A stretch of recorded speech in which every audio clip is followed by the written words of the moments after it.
Vous rêvez de lancer votre propre ferme, mais vous pensez que c'est impossible, faute d'argent.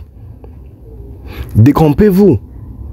Aujourd'hui, je vais vous montrer comment démarrer une ferme avec très peu de capital, en utilisant des stratégies intelligentes, des ressources locales et un peu de créativité. Restez jusqu'à la fin, car je partagerai une astuce qui peut faire la différence entre l'échec et le succès de votre projet agricole. Bonjour, bonsoir, si tu es nouveau sur la chaîne, laisse-moi te la présenter en quelques secondes. Elle s'appelle Conseil agronomique Bar Agronomic Council et elle fait exclusivement dans la proposition des solutions s'agissant de la production animale, végétale et de la transformation agroalimentaire. Donc si tu as une question ayant trait aux différentes spéculations que je viens d'évoquer, n'hésite pas à me le faire savoir en commentaire et je me ferai un plaisir de te répondre. D'ici là, garde la même niaque pour la thématique qui t'est proposée aujourd'hui. La suite, c'est maintenant. Comment démarrer une ferme avec peu de capital? Stratégie et astuces pratiques. Alors, avec cette thématique, il faut comprendre qu'il y a des éléments assez essentiels qui doivent ressortir face à cela. Premièrement, en tant qu'expert, il va falloir définir son projet agricole. Dans cette définition, il y a 3 éléments majeurs qui doivent ressortir, notamment l'identification de ce que vous voulez produire, que ce soit en production végétale. Vous devez définir des productions stratégiques, notamment des cultures vivrières, des cultures maraîchères.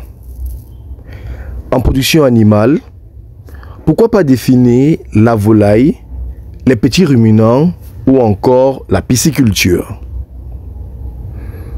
Deuxième élément, toujours dans le contexte de la définition du projet agricole, il va falloir adapter le projet à vos moyens financiers et à votre environnement.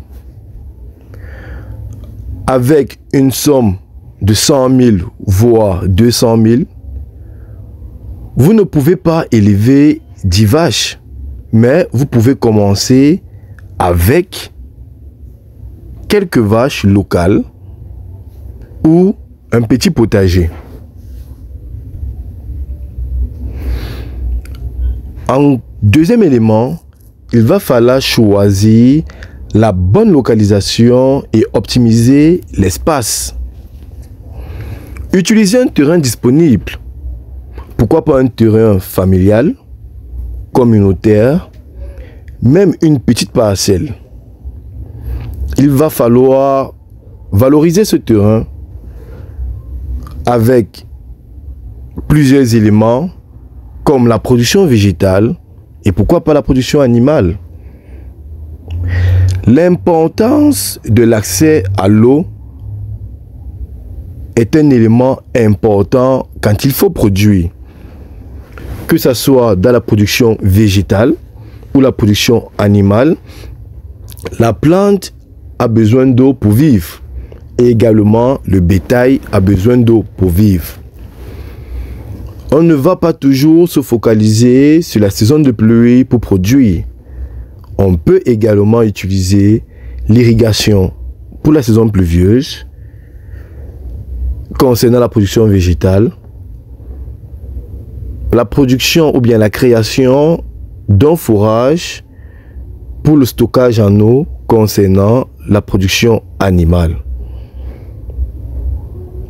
Un jeune qui transforme sa cour en mini-jardin maraîcher est un expert qui a une plus-value de l'exploitation de ce terrain. Les stratégies à implémenter, il faut comprendre que quand on décide de se lancer, il faut commencer petit. ça ne sert à rien de maximiser directement avec un gros capital. Faut commencer petit, le temps d'acquérir de l'expérience avant de véritablement implémenter son budget dans le projet. Mieux vaut débuter avec un projet réduit, mais maîtriser que se viser grand et échouer. Vous pouvez commencer avec 20 poulets de chair, apprendre à maîtriser l'alimentation, la santé, la vente, réinvestir les bénéfices pour doubler le cheptel.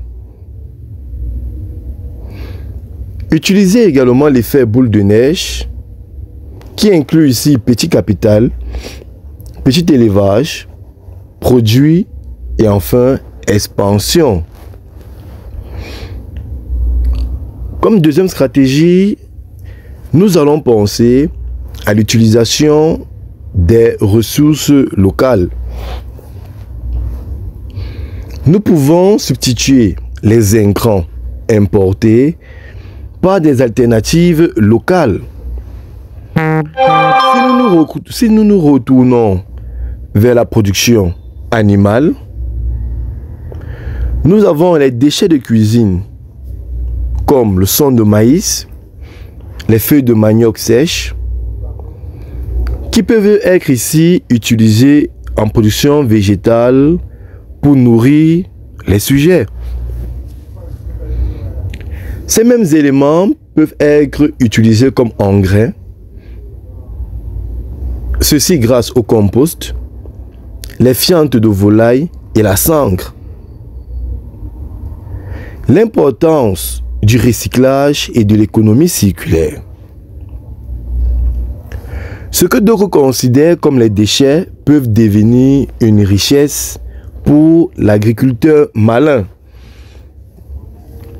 Comme troisième stratégie, les cultures et l'élevage à faible investissement. Cela sous-entend quoi? Cela sous-entend que il faut implémenter des cultures rapides telles que la tomate, la laitue, le gombo et pourquoi pas le piment, car ce sont des cultures à cycle court et la demande est véritablement élevée.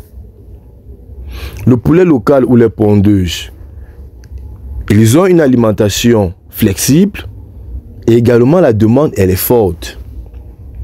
Les lapins également ont une croissance rapide avec une alimentation simple. S'agissant de la pisciculture, vous pouvez commencer à petite échelle avec la récupération de l'eau. Quatrième stratégie, travailler en réseau et en coopérative. S'associer à d'autres pour acheter des intrants en gros, partager des outils et accéder au marché. Une autre stratégie assez simple, identifier son marché avant de produire, tels que les restaurants, les hôtels, les ménages, le marché local également. Valoriser la vente simple ou la vente directe, tels que le bouche à bouche, les réseaux sociaux, WhatsApp Business. Ajouter également, pourquoi pas, la valeur, c'est-à-dire la transformation qui ici apporte une plus-value sur vos produits. Les erreurs à éviter. Vouloir commencer trop grand, négliger la santé animale ou la fertilité du sol, ignorer les marchés, dépenser pour des intrants coûteux alors que des alternatives locales existent. Ça, ce sont des éléments à éviter. Comme vous le voyez, démarrer une ferme ne demande pas forcément des millions. Il faut surtout une bonne stratégie, un petit capital bien utilisé et beaucoup de détermination.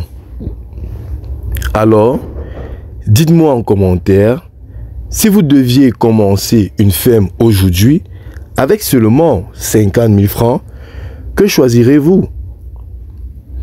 N'oubliez pas de liker cette vidéo, de vous abonner et d'activer la cloche pour ne pas manquer nos prochains conseils.